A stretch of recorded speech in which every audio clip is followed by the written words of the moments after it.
Welcome to the Virginia Carolina Deer Tracks Podcast. I'm Mike Davis, and I am here to talk about everything hunting, hunting land, and the great outdoors in both Virginia and North Carolina. Thanks for tuning in. All right, everybody, welcome back. Hey, it's me again with the Virginia Carolina Deer Tracks. And today, man, we got a great episode today. Let me just tell you, I'm going to call it the Thanksgiving episode, and the intention is to get it released the week of Thanksgiving, so the pressure's on me to get everything done and edited and out in time. But we've got a very special guest. We're doing one in person today. I've been doing the Zoom ones for a while, so it's pretty cool to be back to have live face-to-face interaction. But I have Mr. Jamie Brady from the North Carolina Bowhunters Association with me today. How you doing, Jamie? I'm not doing bad. How are you, Mike? Man, I'm doing a lot better. We had a little technical snafu, and by technical snafu, we mean this guy didn't know what he was doing. Good. But I appreciate your patience. Absolutely. You drove a long way to be here today, so man, thank you so much. Yes, I was looking forward to it. Jamie and I have been talking back and forth for a couple of months now. Yes, sir. And just the stars just would not align for scheduling wise to get it worked out. But as fate would have it, they have aligned now, and it's on the tail end of a story that Jamie was sharing with me. That's a very touching story that I think is perfect for the Thanksgiving episode. And I hope you'll stick with us because we're going to get into that a little bit later. We don't want to lead with that. But it's an amazing, it's a very human story, and it's about people coming together and doing good things in times of need, in dire's, I don't know if dire's the right word, but some pretty tough circumstances. Correct. We'll say that. So stick around for that. But before we get into that, Jamie, please tell us about the North Carolina Bowhunters Association. Well, we're an association that was founded back in 1975. A group of bow hunters got together, and it was their passion to have a state group, and they started small. And one of the founding members, which is a pretty cool story, was Jerry Rushing. And Jerry Rushing was, if you folks that are mine and Mike's age, you remember that Friday night at 8 o'clock show called The Dukes of Hazzard? Well, that show was based after a lot of Jerry Rushing's life, and he was actually in some of the episodes of The Dukes of Hazzard. So that was pretty cool to learn that in the time frame that I had joined. I didn't know about the history and stuff like that, but that is insanely cool. That is really cool. So he was like one of the founding members. Yes. I don't know about all that. Touch this guy. I don't know about all that. But yes, and we just grew. We just grew with people with a passion for bow hunting. Our foundation was laid on that as Pope and Young. We like sticking strings, vertical sticking strings. That's just what everybody in the group is just really just, that's their passion. That's their passion. That's their passion. It just happens to be one of my passions as well. Yeah. So yeah. So. And for those of you that don't know, I know I introduced Jamie with the North Carolina Bowhunters Association, but he is the past and interim president. Yes. As we speak, and you've been holding that position for a while, haven't you? 8 years as president. When I stepped down, we had a fellow come in, and he took over for 9 months, and health issues. He had to step aside to deal with health. That's far more important than our part-time stuff. You got to take care of yourself, or you're not going to be around to do anything. So the vice president called and said, I can't do it either. And we were on the brink of our 50-year anniversary. And I said, well, I'll tell you what, if all the council agrees, then I'll fulfill the duties to get us through. And it was unanimously voted on, so I guess I'm doing something right, I guess. Yeah. Or they just think he's the knucklehead that's willing to take it. Let him take it.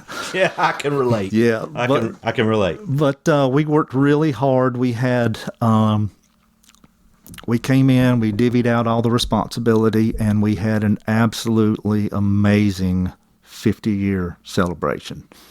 That is actually really how your organization popped on my radar. Okay. Just on my Facebook algorithm feed, whatever you want to call it, some information about your 50th anniversary banquet. Yeah. Just started showing up on my news feed, and you guys had a very special guest. Boy, did we ever! And that really caught my eye, and I was like, man. Of course, when I saw it, it was too late for me to take any kind of action on it. But I was like, man, these are my people. I want to find out more about these people and what they got going on. So, 6, 8, 10 months later, here we are. Yeah, here we are. So why don't you tell them about that banquet and who the guest was? Well, the banquet was being planned a year ahead of time, and it being our 50th, we wanted to make sure we got somebody, related really tight with the bow hunting industry, somebody that was very successful. We did try a couple other names. Not that one was above the other, but you always want that backup plan. Sure, yeah. And on a whim, I knew somebody that worked with Tom years ago, and I asked him, "Hey, can you get in touch with him to give him my number and tell him, hey, would love to have him there." And it went on and on and on, and never heard anything. So one day I was like, okay, Facebook message. I hit the message. Hey, this is who we are. Love to have you if you can make it happen. And it went 3 or 4 days. I didn't hear anything. So I'm sitting there running through my mind. What are we going to do? What are we going to do? Who can we get? Then, bam, popped up. Hey, I'm available. What? Okay. For real? This is really you? And so we were able to text back and forth, and then he said, hey, give me a call. And I was like, did he really just say that? Right. Yeah. And so gave him a call, and we talked just as down to earth as he could be, and said, this is what the fee is, and what you just tell me what you want me to do. And, we'll have a great weekend. So that all worked out. Everything was planned. Got the place laid out. It's full of, we had vendors planned. I mean, the caterer, we had the prime rib. I mean, Y'all did it up. It's 50. We're going to do it right. Had all the merchandise made for the 50. And 1 week prior, one of my buddies sends me a Facebook post of Tom Miranda in the hospital. And I just felt like I just kicked this roundhouse right in the gut. Oh, man. Yeah. I was like, you've got to be kidding. Oh, man. What poor time. So, yes, I went on and done my inspections for what I was going to do, got a little break, and I texted him, and I said, hey, first and foremost, I want to make sure you're okay. Yeah. And he said, I'm good. And his reply was, come hell or high water, I'll be in Greensboro on Thursday. Man. And he was. He was. Man, that's awesome. And just so down to earth and so full of knowledge and just, wow. 170 plus species taken with the bow and arrow. You're going to listen to what he's got to say without a doubt. Absolutely. So we went Thursday night and started getting everything set up for the banquet. And I had him flown into Greensboro, and he Ubered over to the hotel. And he had to still take the antibiotics from the accident that he had. So I texted him back, was wrapping up, said, hey, you need anything? Where's the steakhouse at? Like, okay, we'll take it. He says, boys, come pick me up. I'm taking you to eat steak. No kidding. And you're holding the phone back going, did you just hear that? Yeah, that's pretty cool. So, yes, we picked him up, and just like one of the guys, we went to a local steakhouse, sat there and just chatted, and it was awesome. Yeah. It was just absolutely awesome. And then when he put on his seminars to just listen to the time that he put into getting where he's at today was very inspirational. I bet it was. Yeah, it really changed. It changed my year. I was set to go on a elk hunt last year and was suffering from diabetic neuropathy. And I was not going to be the guy that everybody's got to take care of. So Right. I opted out. And he said, do you want me to tell you how to get you an elk? And I was like, you're Tom Miranda. Yes, I do. And he said, get well, get your health well, save your money, and go to New Mexico. Get you a good guide, and you'll come home with an elk, if you can shoot. Yeah. And I was like, good advice. Yeah. It's coming from the man. Yeah, right. I'm going to take that advice. That's You better right. believe it. Absolutely. So, yes, and then he got up there and he spoke to everybody about being driven. And one of the things that he really focused on was be the lion, don't be the gazelle. If you want it, you got to put the effort in and go and get it. And yeah, it changed a lot in me this year about being really driven. There was a contest I brought before the council 15 plus years ago, and it was called 12 Months of Harvest. You have to shoot something every month with bow and arrow. You got to shoot 6 different species. One of them has to be big game, and you cannot use no more than 3. Now, when you get 2 months under your belt, it's like, okay, it's pretty cool. Then you go to 3 months. Okay, then the weather starts changing in the summer and you're not seeing fish. And you're in that last week of the month going, man, I've already got 3-4 months behind. I got to make it happen. It drives you. Oh, wow. It drives you. That's a neat concept. And we've had, there's like 6 of us that I'm aware of that were all in 9 months. 9 months consecutive. So only 3 to go. So we're not backing off now. You just got to put the time in and make it happen. Yeah. So yeah. Well, I think that's something that everyone can relate to, especially as a hunting enthusiast. You know, you have to have that mindset to be the lion and not the gazelle. Right. But I think it's an important point that it's not just in that moment. Right. Right. It's all the preparation, all the work all year long, from the scouting to stand placement to the practice to everything. You have to be so intentional, and you just have to keep that mindset about it. So I think that's a wonderful message. Yes. And sometimes you got to, with the neuropathy, which is getting better, found out it wasn't just all the diabetes. It was also part of my lower back injury. So I've stayed in therapy for the last 5 months to avoid getting cut on. And it has helped me tremendously. I can relate. Yeah. So to be able to get out and do it, and if your legs start tingling, you work through it. You're here. You can go sit down if you want to, but that it's not coming in the boat. It's not coming in unless you go get it. That's so, right. Yes, it's driven me to a new perspective this year to just be focused and make it happen. Yeah, make it happen. No, hey, I'm with you on that, brother. I did have to get cut, unfortunately. Yes, I remember you telling me that. And there was that part of me that was very, very concerned that I was not going to get to participate in any kind of hunting, Right. Especially archery season. And thankfully it worked out where I was. But Good. it's just that going through August and September, not knowing, Right. and having that fear that it was all going to be kind of, not permanently taken away, but maybe this season. Right. And Right. it certainly keeps things in perspective. Yes. And I'm Thanksgiving episode, I'm very thankful that all of that worked out. Just one of the many blessings and things that I have to be thankful of. Awesome.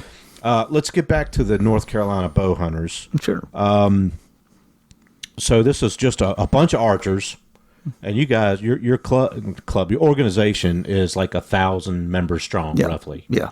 Man, that's ballpark-ish. amazing. Yeah, it fluctuates, but right around 1,000. Yeah. Man, that is impressive. That is impressive. An organization going 50 years. 50 years. I got archery on my brain. I get it. I mean, that's equally impressive. You brought me a cool 50th anniversary medallion. I don't know if any of you can see that.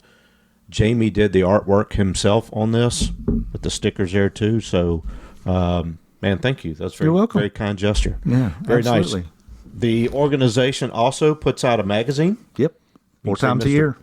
So it's a quarterly magazine that comes out. There's Mr. Tom Miranda on there. But let's talk about what the organization does other than just get together and do a banquet, because part of what I found so intriguing and so inspiring was all of the other things that you do as an organization. It's not just, when I think of an archery, association, I'm just thinking of a bunch of, people with bows that just get together and shoot bows and talk about bow hunting. And if that was all it was, I would be excited about that too. That would be totally cool.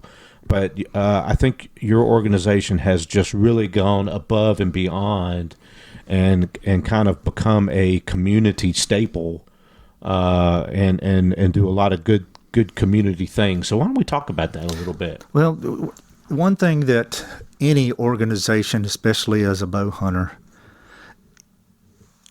you and I just shared what our age is. Now, 20 years from now... I didn't tell nobody nothing. And that's why you're not hearing me say it. 20 years from now, are we going to be able to pull a bow? Am I going to... do I want to sit as a leader at that time after putting 20 plus years in on it as an executive council member? And the answer is, I want my time to rest. So if we don't focus on our future, the younger generation, who's going to step up and do it? So we focus strongly on youth. And the shame of it is, and I've talked to other organizations, their numbers have dropped. You talk to your wildlife, I don't know if it's probably the same in Virginia. It's in North Carolina, license sales are down. Sales are down, especially in the younger generation. And you got to get them there, because they're the ones that's going to take that torch and run out front with it while we're back in the caboose. Yeah. So we do a lot of things for our kids. We have an essay contest where our kids will write why they like to bow hunt. And we'll take the criteria not only of their essay, but if they've taken a hunter safety course, if they've taken the IBEP course, how much time they spend in the woods, what kind of church functions do they do, what kind of school functions do they do. And they just make up a little resume. Yeah. And it's like a scholarship application. Absolutely. Yeah. And the shame of it is, if you can see the picture we've got of this young man right here, he was the winner. So he got... his name is Yuri, and he won that plaque, and he was given $500 to go to any of his hunting gear. And we do a first place male, female, second place at $250, and a third place for $100. And we had one participant. Oh my gosh. It's like we're giving stuff away. Why can't we get kids involved? Now, we'll go to some of the outdoor events, like the fall festival we had over in Greensboro this year, and we'll bring a trailer. We've got a trailer that's equipped with all the Genesis bows, the arrows, backstops, targets. It's a rolling archery. Cool. And we'll have 300 to 500 kids go through there. They just love it when they pop a balloon. Yeah. But to get them serious to participate in something like this, it's like, what else can we do? Yeah. And we've got to have it, or we're just going to fade away. Yeah, I don't know what the answer is to that. I agree 100%. Obviously, this younger generation is dealing with just the technology they have at their fingertips. Yeah. That's just changes everything. It's so different from our generation. Absolutely. And how you pull them away from that to get into nature, that's the $1 million question. It is. Because I think once you get them there, you've got them. I believe that. I do. Right? I agree. I think so too. So, and that's something I've talked about several times on the podcast. I think we all can agree that the youth are the future, 100%. Yes. And I can pretend I'm young as long as I want, but I'm on the back end of that. So yeah, we gotta really support the youth there. Yes. So I'm glad to hear that you're doing that stuff.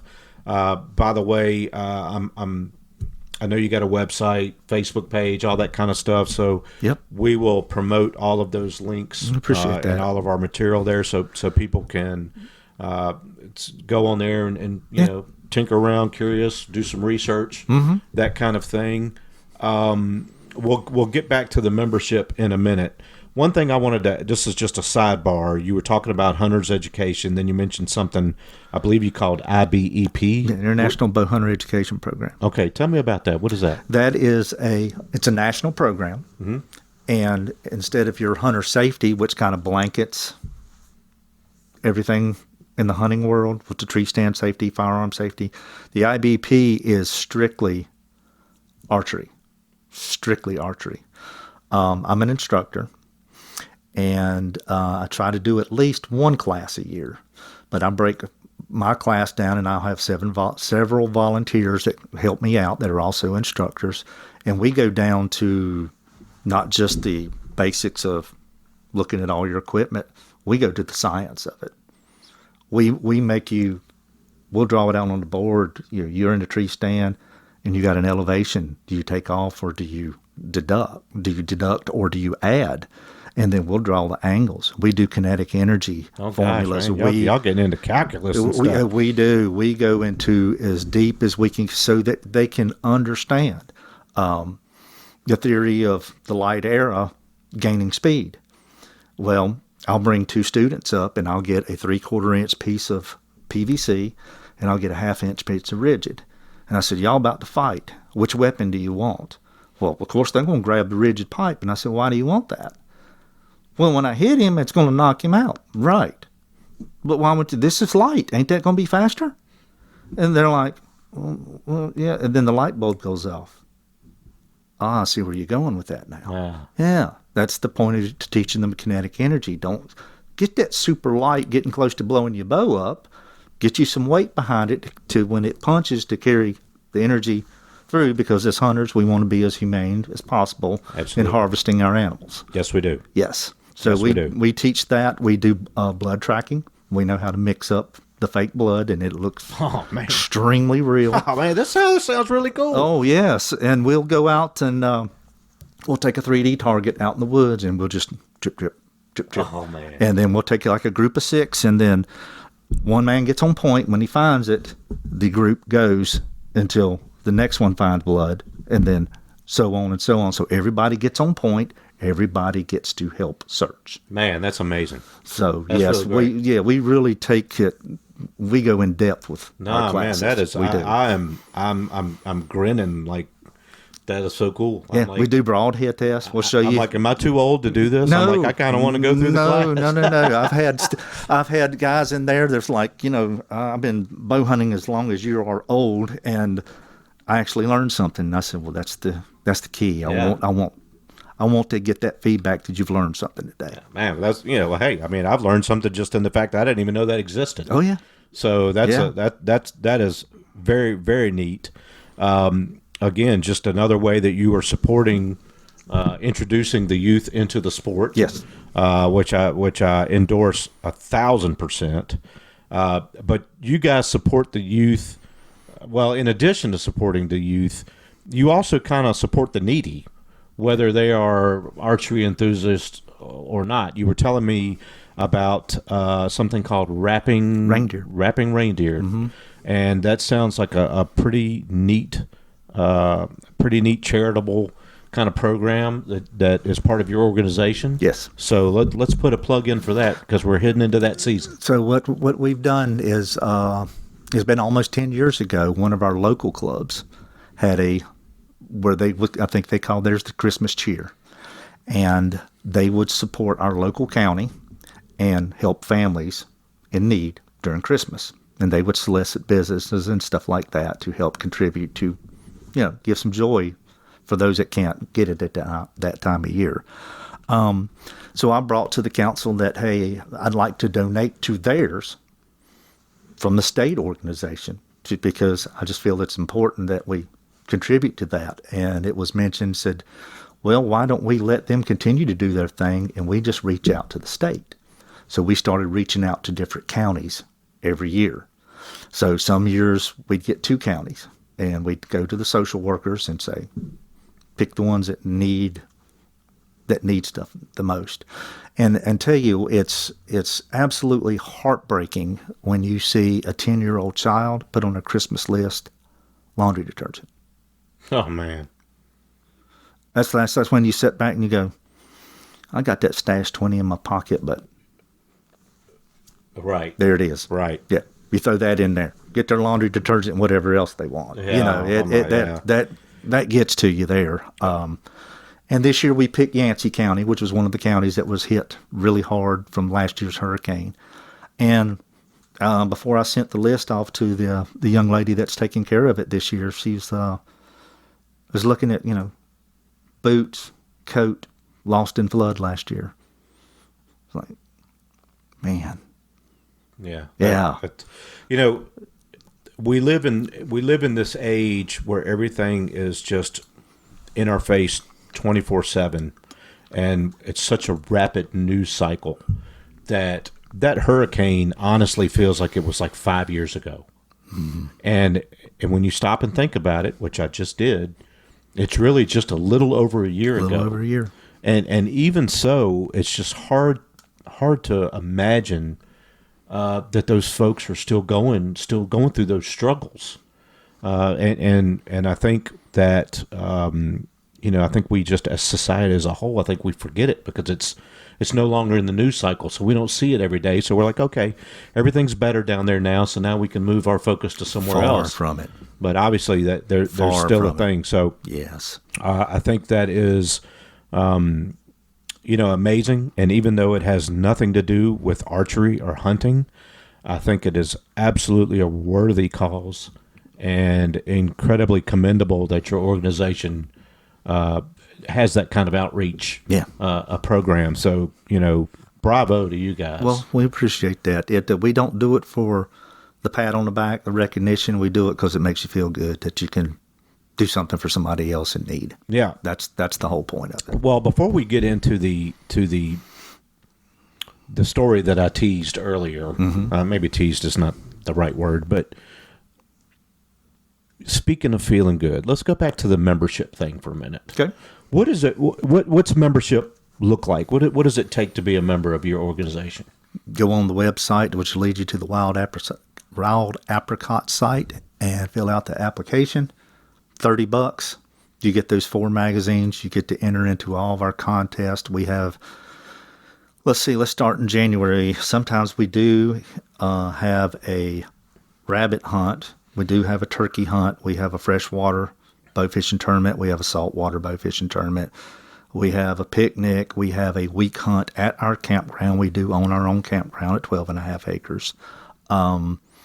And then we did this year, with it being our 50, we always had this wrapping party where we would just get together and wrap all these gifts. And then we'd have a liaison take it back to the county that we're supporting. And this year, with it, again, being our 50th, we're making a Christmas party out of it, too, to kind of the last hurrah for our 50 year as we prepare all these gifts to send them to Yancey County. Man, that's we're cool. Constantly busy. You see the awards there. Me and my business partner, we make those awards. They're handcrafted, and then we get the plates made for them. So, and then you got access to the campground 365, 24/7. Yeah. And Butner's got well over 40,000 acres of public land to hunt, almost 6,000 of archery only. And you can go into that campground, shut the gate, and all your stuff is protected. And that's for any member? Yes. Wow. Absolutely. You take out-of-state members? Yes. All right. Absolutely. Hey. Absolutely. You may have found one. Okay. I'm not sure. We teased Tom about that while he was up on stage, and somebody said something about, sign him up for his membership. And he walked over to the mic and he said, sign me up for life. So man, Tom's now a life member. Yeah, it's really cool. I can't compete with that guy. Me neither. But so, I mean, so Butner, is that kind of like the headquarters of the organization? That's where our campground is. We have an account now we've put to the side to build a headquarters, to build a clubhouse, to put our history on the walls. Nice. There's so much of our stuff, trailers, history of paperwork, all that and it's in multiple houses. It needs a place. It needs a place. Yes. I've already had the plans drawn. It's just, it took 11 years to find a campground. Yeah. And it can turn out to be the perfect place because you can walk to the game lands from our campground. When the perfect place shows up, we'll know that we'll be blessed with it, and then we'll start building our building, and we're going to build a history room taken back from all what bows and arrows look like, because people are going to donate and put that stuff on the wall. Yeah. To where we've morphed to in today's world. Because I don't have to tell you, you get a bow built in the last 5-6 years, and you look at what it was 20 years ago, you're like, this is ugly. Yeah.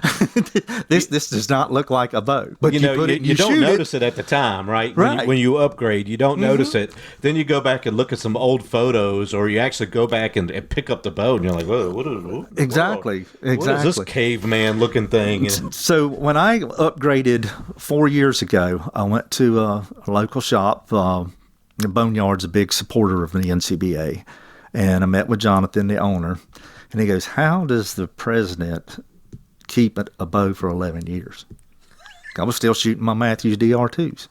I said, because it hits where I aim. That's right. And he goes, it's going to be a little different. So, you got this all riser, split limbs, massive cams that look like guitar picks. And I don't know about this, and especially looking at the price tag of it, and then he throws an arrow on there, and I pull it back, and I get settled in, and I squeeze the shot off and I looked over at him, and I go, the bow didn't move. It don't have a stabilizer, don't have nothing weighting it down.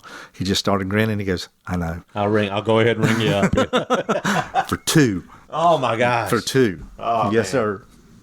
So, yep, that's what I've got. And I tell you, the reason that I have two bows, because being a primary bow hunter, and that's all I hunt with, it's been almost 20 years ago. It was rut time, and I already had him on camera, knew about when he was coming in.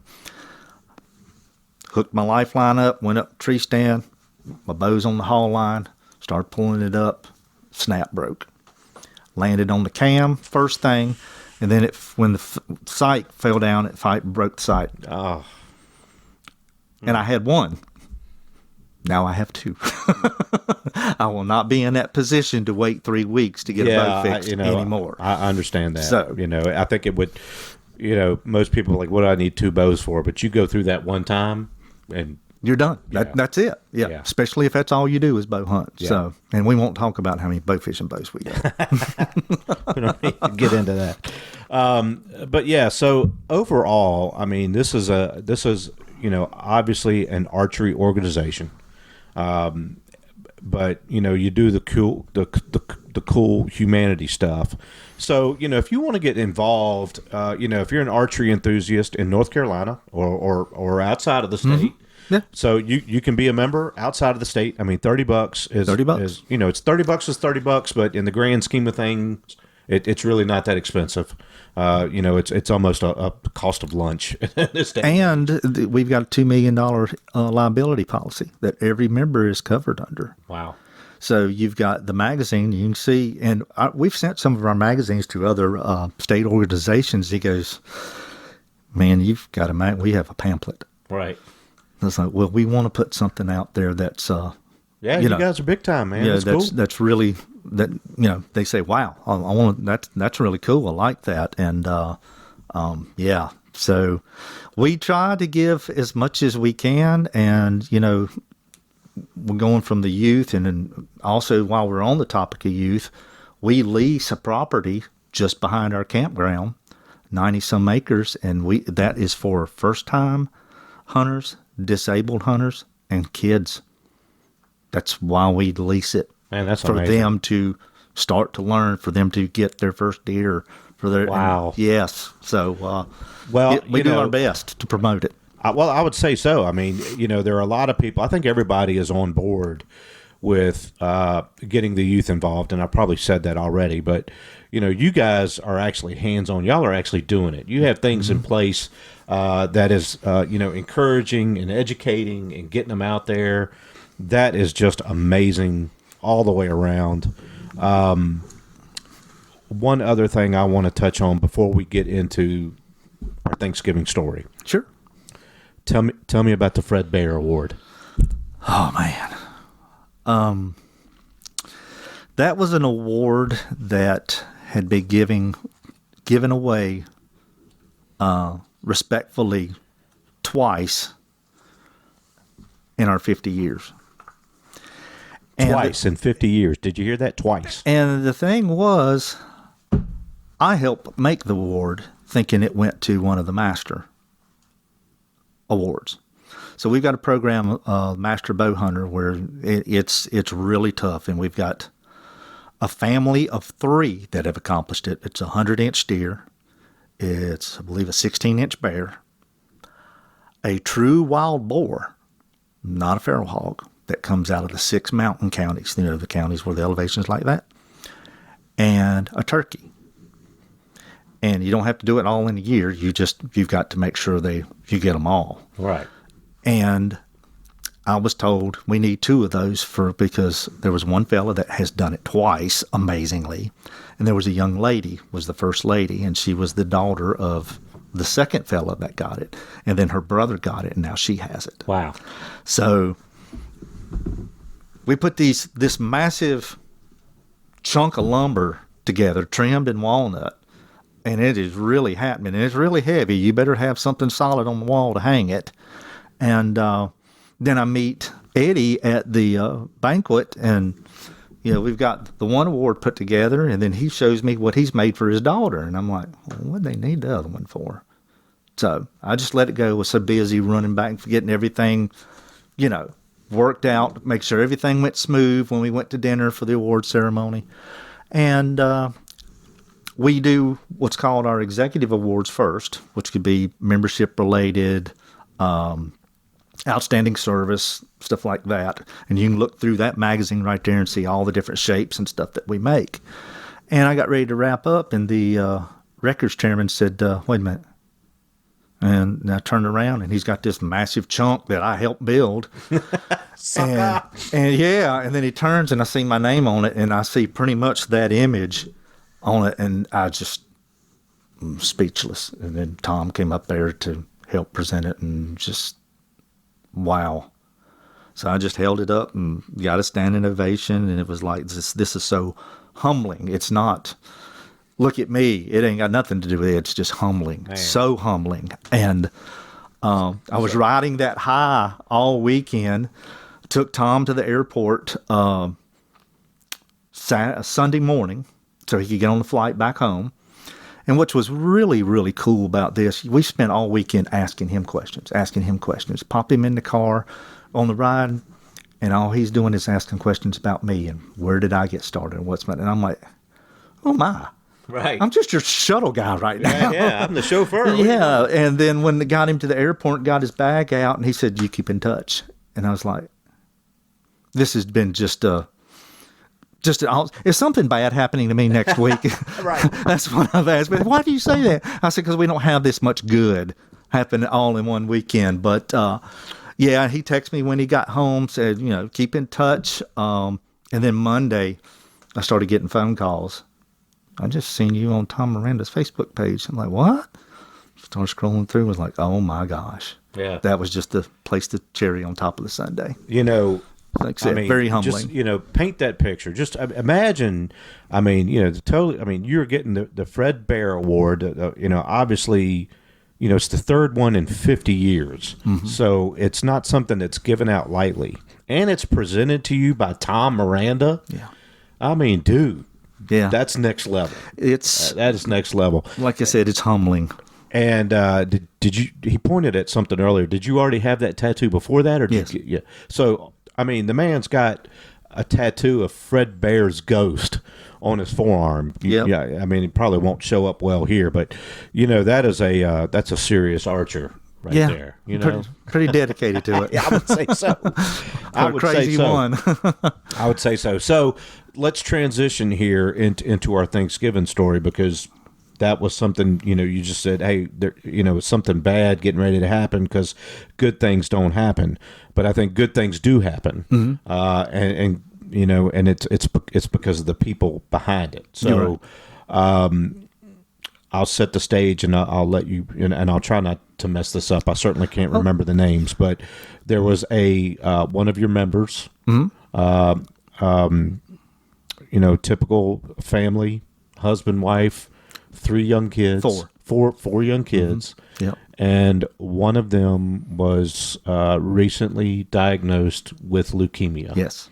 I mean, just how old is he? He's 9. 9-year-old kid diagnosed with leukemia. And, as a parent myself, I can only imagine the weight of that. Right.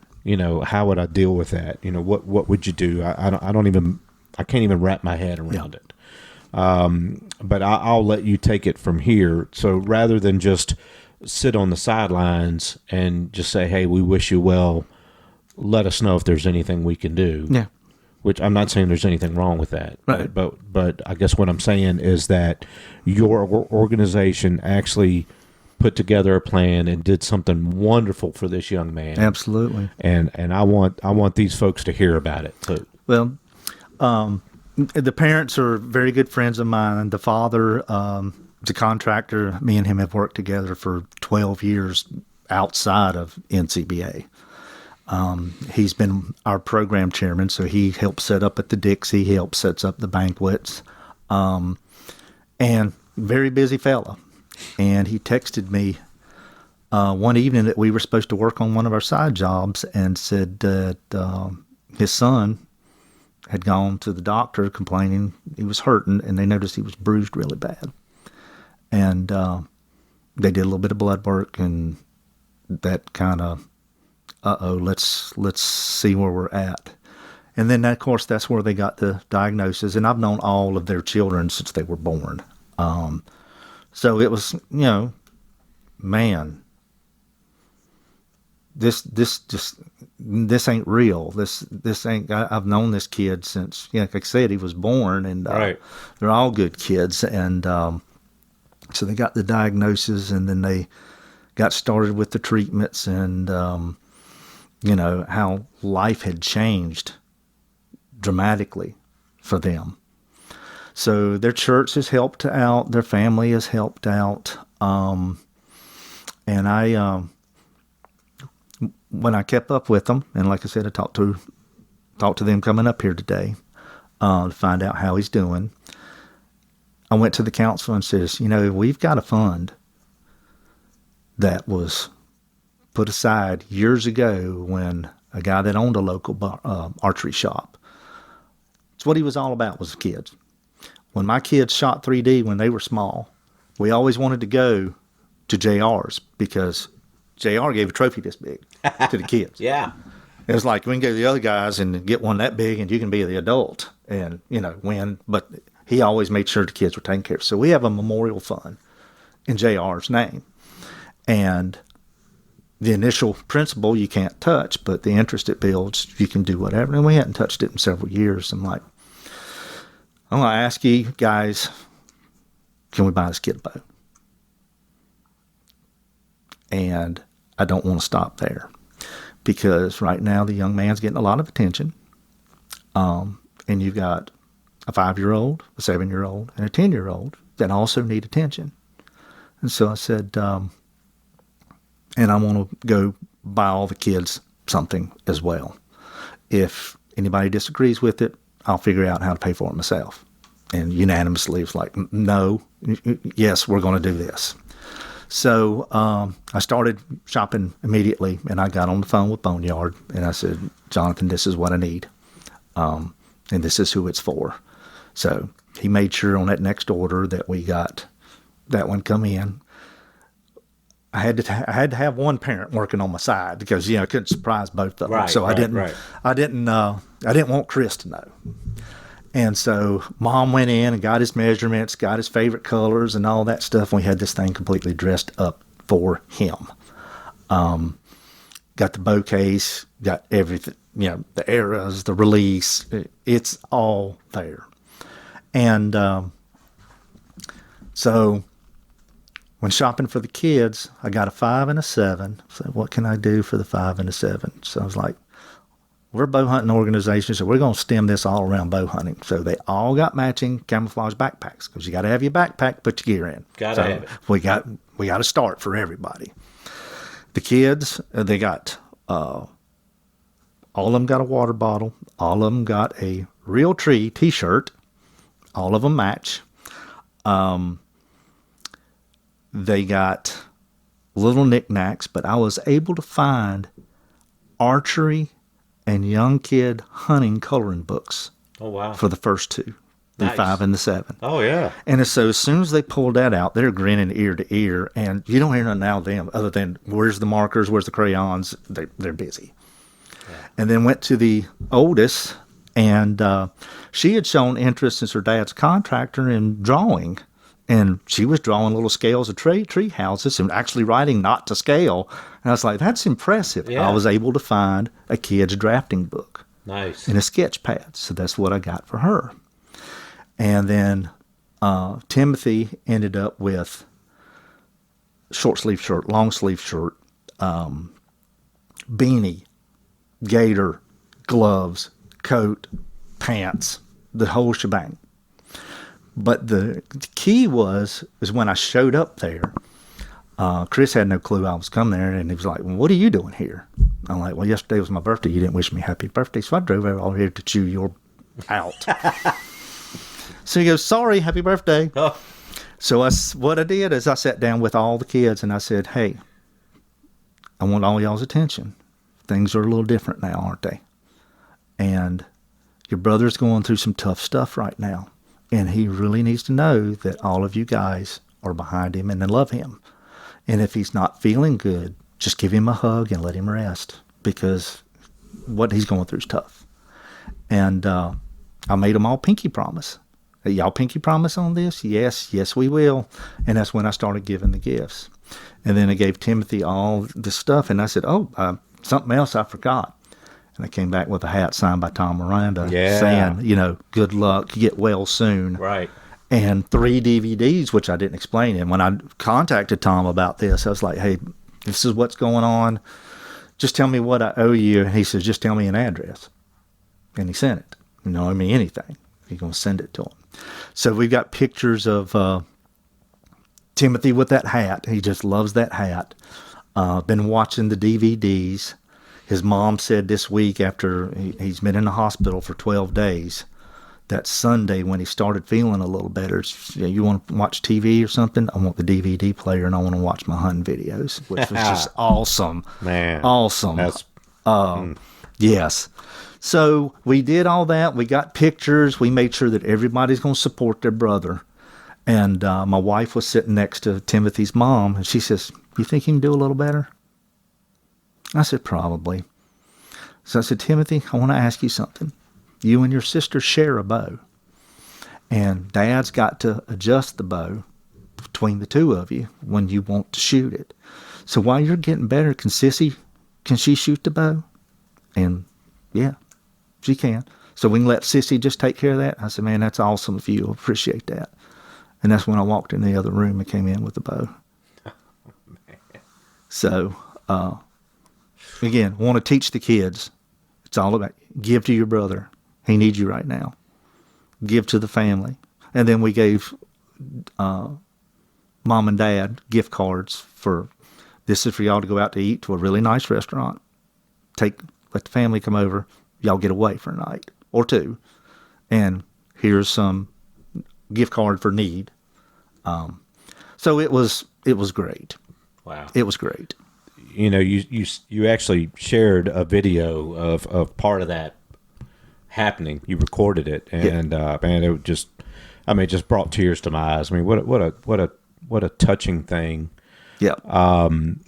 And once you shared that story with me, I was just like, man, you know, again, it just brought so many things into perspective to be thankful for, things that we just take for granted every day of our life. Absolutely. And I was like, man, this will be the perfect thing to release as a Thanksgiving episode. Yeah. So I appreciate First of all, I appreciate y'all doing that. You said the young man's name is Timothy? Timothy, yes. Timothy, I don't know if you'll ever get to see this, but if you do, we are rooting for you. Stay strong, young man. Absolutely. It sounds like you've got a wonderful support system with your family and with the North Carolina Bowhunters Association. So, man, we're all cheering for you. We're rooting for you, buddy. So stay strong. And, man, it just so much to be thankful for. So many people are out there dealing with things Yes. that we have no idea. Have no idea. You don't know what's going on in somebody's world. Yeah, and even if you do know, you don't know. Right. I don't know. That probably sounded really kooky, but I mean, No. you can know somebody's struggles, but you don't understand. Unless you've lived them. Unless you've lived them. Exactly. I guess that's the point I was trying to make. So many things to be thankful for. Not to get sappy here, but I'm gonna mention my son is serving overseas right now. So I'm very, very thankful for him. Yes. For his service. Yep. As we are as our well. freedoms. Yes. To all veterans. Be rooting for you to come home, stay safe and come home safe, Casey. We love you, buddy. And man, I don't know. I don't know where to go from there. I'm kind of tearing up, getting all sappy. Yeah. I love archery. It's good stuff. It's good stuff. Like I said, and I told the kids, I said, it's not for you to get something in return. That what you get in return is knowing that you've made a difference and you're making somebody else that's not feeling good feel better. That's what you look for. Yeah. Yeah. It's not an award. It's not it's nothing tangible. It's what goes there. Yeah. And I think I'm sure that this family has incredible medical costs building up, that kind of thing. But I think what you did, rather than just throwing money at that, I think that bringing a little sunshine, Brought a smile. right? Smiles. Uplifting that heart. Smiles from all four of them. That is. I will argue all day that is as equally powerful. Yes. As anything that you could have done, and donating $1,000 to the medical fund would have been financially helpful, but it would have meant nothing to those kids. They have no concept. It would have meant nothing. Yep. But that act of generosity and kindness, I believe probably made a giant impact on that family as a whole. Very uplifting, and they probably all very much needed it. Yeah. So, I think that was, I don't know, man, an ounce of prevention worth a pound of cure kind of thing. I think it was, the benefits of that are tenfold of what you put into it. Sure. And like I said, when my wife and I left, and said, the first thing we commented was, "Did you see them smile? You see that kid smile? I mean, what he's going through, and he's grinning ear to ear." Yeah. So when you and I first started talking, I would have never guessed in a million years that this would have been the direction of the conversation. Like you said, it's all about timing. Yeah, and that's why I brought that up before. That when we were talking and we were just kind of hit or miss with the schedule, for whatever reason, no rhyme or reason really, it just wasn't panning out. Right. And then all of a sudden, this just lined up. So my hope is that this message, this story gets out there, and whether it helps one person, 5 people, 100 people. Whatever that looks like, whether you're on the giving end or the receiving end, I hope it has some kind of impact on somebody out there, a positive impact. And the timing of it, just with Thanksgiving right here, I think we all just need to pause and reflect and just take a moment to appreciate Absolutely. all the many blessings that we all have. Yeah. 'Cause, a phone call, one phone call can change all that. Yeah. Yeah. Because you never know. Amazing. So the fact that this is going on and it's tied to archery is like, I mean, It's good stuff. it's probably as close to being on stage and having Tom Miranda hand me an award as I will ever get, man. But I'm feeling really good right now. I love it. Like I said, that was it was wonderful. Very humbling, but wonderful. Man. It really was. That's cool. So, and I can't remember if we mentioned this before. I know we talked about it before we recorded, but you don't have to be a member per se to contribute. No. If you're feeling inspired about the work that this organization is doing, and you're like, hey, I'm not really an archer, but I love what they're doing and I want to contribute, there is a way that they can do that. Yeah. They can just go on the website, which we will include the link to all the videos and audio and stuff that you can go on and check that out if you feel so inclined. So whether you're helping this family or the Rapping Reindeer or the youth programs that they have going on, a lot of good stuff. Of good stuff. And to throw in one more thing about the youth, we had this was about 5 years ago. I had an individual call me. He says, I want to do something for kids, but I want to do something for kids that can't necessarily do something for themselves. Their family can't do something for themselves. And this was all surrounded at the archery shop. So I sat down with the owner of the archery shop, saying, again, a boneyard. And I said, okay, let's find these kids, but let's do something to make them earn it. Not knowing what they're going to do, or what they're going to get, but let's do something. Because when the man told me what he was contributing, I was like, did you just say that? Yeah. And I was like, wow, God bless you. So what we did, we created a 4-weekend program. The IBEP class was included in it. It only did 2 hours at a time. We had them come in the first weekend, tell us their favorite colors. All right, we're going to need to help you shoot, so let's see what your draw lengths are. So every kid got the draw length. And we did all 4 weeks. We did the blood tracking. We did shooting exercises. We made them go through the class. We helped them with the test at the end, and they thought they were getting an NCBA junior membership. They got an NCBA hat. They got a boneyard shirt with their favorite color. And we printed certificates. So the final Sunday, we all came out to Boneyard and had them stand, all 10 of them, with their shirts on and everything. We had a cookout for them. So they think, hey, I accomplished this. This is pretty cool. The families are back behind us snapping pictures. We got a picture of them with holding their certificate. And this was staged. And my phone rings.